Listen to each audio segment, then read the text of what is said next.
You're welcome back. You're still tuned in to OVUETA, the talk show. I have been speaking with Opa Williams. For many years, politicians have attempted to unite Africa. As much as they try, the boundaries continue to widen. More borders are continued to be built, and border checkpoints continue to keep Africans apart from one another. But Opa says we can make more stride and unite one another if we communicate, if we interact with one another, speak our languages, enjoy our entertainment.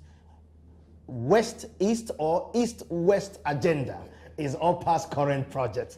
Opa, it's impressive, you know, seeing the stride, what the politicians could not achieve. You're trying to achieve that. And you've talked about stereotype. Let's take a look at it. What are some of these stereotypes that you've experienced? Stereotypes are productions of our colonial masters. Like I tell them in Ghana, I tell them even in Namibia, and I say, listen, if nobody colonized us, we just be one African. And we say, African, African. But now, first of all, the first stereotype is, you are a Nigerian, you are a Kenyan, you are a Ghanaian, you are a Namibian. And my perception about you is what I read from the Western publications.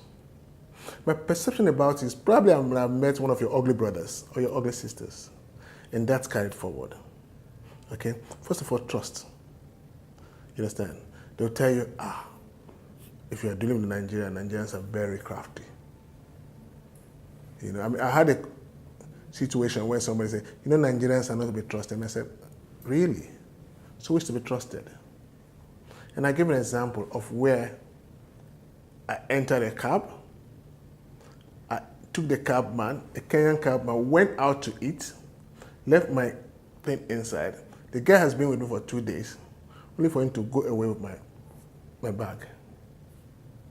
It's not a Nigerian, it's a Kenyan. I've also met Kenyans who have taken me in without question. They don't see me anymore as a Nigerian. I mean, you live in Ghana. I'm sure you also met some Ghanaians who just embrace you as a fellow African. In fact, you're a Nigerian. Take Sierra Leone and Liberia. In Sierra Leone, Nigerians are very welcome. Very, very welcome. In Liberia, what happened? They don't like Nigerians. By the time we stick to that, you understand? So some of these things are just political stereotypes made by our colonial masters, two, made by first contact with one or two persons, then they not generalize the whole thing. You understand me? Then thirdly, made by the press. I told somebody that you are scared of, somebody said to me in Kenya that there's a tribe in Kenya that's very, very dangerous. You know, I mean, they're gangsters and all that. And I said to him, and said they are not world over. I said, thank you. Have you met the Russian mafia? We used to hear in those days when we grew up, we used to have mafia, Italian mafias at the worst, the worst at the worst. Now we're going to hear of Russian mafias, East European mafias. How many of them have made headlines? So how come this tribe now making headline? Those are the stereotypes I'm talking about. Okay. If you say, oh, a Nigerian man is fraudulent, and I say, okay, good. Show me a Ghanaian man. Is Ghana fraud-proof? Is Kenya fraud-proof? Is South Africa fraud-proof? Or it's dangerous to walk in the streets of... I went to South Africa and the guy said, Nigeria is very dangerous. And I said, thank you.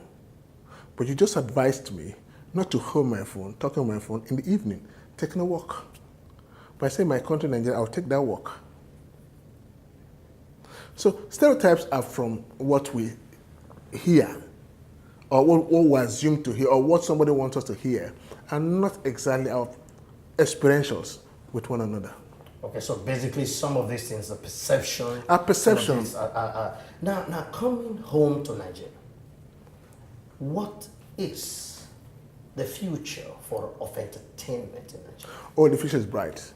Entertainment is one thing that it's like food. It's even better than food. Because when you're hungry, you don't eat. When you're welfare, you don't eat. It's only when you're hungry you eat, unless you're a glutton. But even when you're well-fed, there's not much you can eat. But entertainment, when you are sad, you need it to ease you. Or when you are low in spirit, you need it. But when you are also high in spirit, or when you're okay, you need it to enjoy yourself. So it's a two-edged sword, entertainment. So as long as there will be existence, as long as things are happening here, there will be entertainment. Now, maybe your question will be organized entertainment or revenue earning. No, I'd like to find that the Dangote will look at Opa Williams. Yes. The Jim Ovia will say, I put my money in the banks. The Dangote will say, I sell cement, I have cereals. Why is Opa putting his money in entertainment? Why not some tangible We can't put our money everywhere. If all of us can put our money in oil. But why are you investing in entertainment? What is in it? What's in it? Yes. Entertainment is one thing you do and you enjoy doing it. Sometimes you do entertainment without actually knowing that you're making money out of it. I don't know if you understand me. So do entertainment have a chance of living longer? Longer, passionately. I mean, I don't know how old you are, but I assume that you're over 40. Now, if you go back to your old mates who are not into entertainment, they're older than you. I meet my friends who are bankers. My schoolmates are bankers, they're older than me. I meet some of them who are teachers, they're older. I meet my friends who are engineers, work in the oil companies. They're older, they are more withdrawn. Now I see the secret. My wife used to tell me that Opa Williams makeover is fantastic. What happened? She said Opa Williams is very handsome at this age. It's the grace of God. What is the secret? Is it entertainment? Two things. Majorly, it's the grace of God. I cannot run away from that. Okay, the grace of God is upon me. So if somebody says, "Oh, Opa, you're looking good," oh, you have it's the grace of God. No, but it's equally available to everyone. Is there anything if you do to tap it? Or yes. Secret to tap? You see, entertainment makes your life your life lighter. So this is the secret. Yes, it makes your life lighter. I mean, you don't think you're going to. It's a lighter life. All right, now, but in an entertainment, it's an angelic life. You do entertainment, and you have a political environment in which you play entertainment. Yes. We've had Boko Haram, with all kinds of things that are supposed to be anti-entertainment growth environment. What do you think about the current political situation? My program, OVUETA, is a non-political program. Yes. But it's quite. So why you driving into no, we must talk about politics because. Okay, we're all political animals. Absolutely. Okay. What do you think about the political scenario in your country, in Nigeria? Well, my country is just barely 54 years old.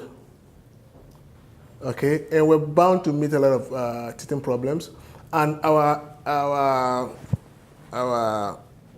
democracy is less than 30 years. Okay, I think this is the fourth assembly. Okay, we're 54 years old. Our democracy is less than 30 years.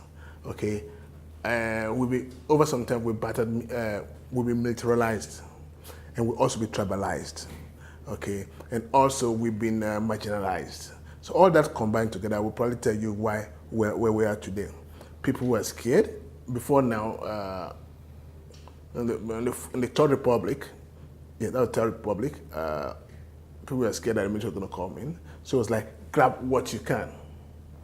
You understand? But over time, the military has not come. So the grab what you can mentality has been grab what you can in terms of money, in terms of popularity, in terms of visibility, and all that. So some of the basics that we're supposed to do, keep to, initial values have been eroded because of our background. And unfortunately for us, no Moses has come for a long time. So we're still waiting for the Moses. So how would you rate the president of Nigeria today? The president of Nigeria is a great man. Goodluck Jonathan. Has he performed well? Well, when you say perform well, on what parameter we mentioned? When you sit back and just look at your country, Nigeria, would you draw a conclusion of the current president?